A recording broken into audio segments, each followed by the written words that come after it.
Hi, and welcome to Voice with Julia and day 35 of our Marchesi Vocal Challenge.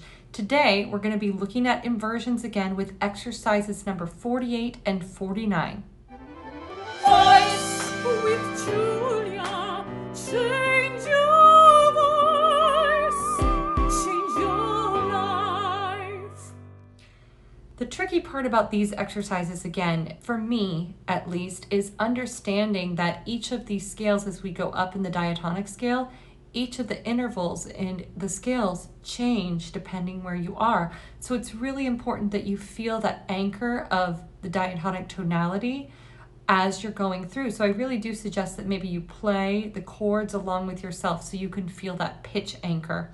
And Marchesi does write that we take breaths after the first measure, so after the first note of the second measure, and then we breathe and then we go again.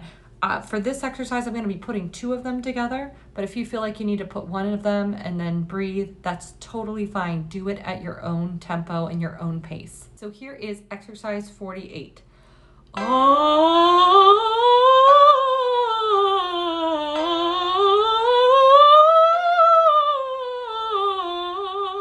Breathe.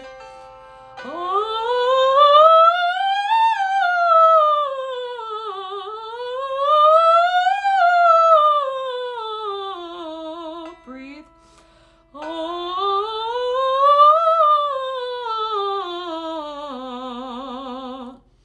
Okay, so you see how we changed the interval as we went up, then things started going in a different direction. So make sure you're watching that. That's not a misprint. That is the way that it's written. So make sure you know where you're driving the car. Exercise number 49.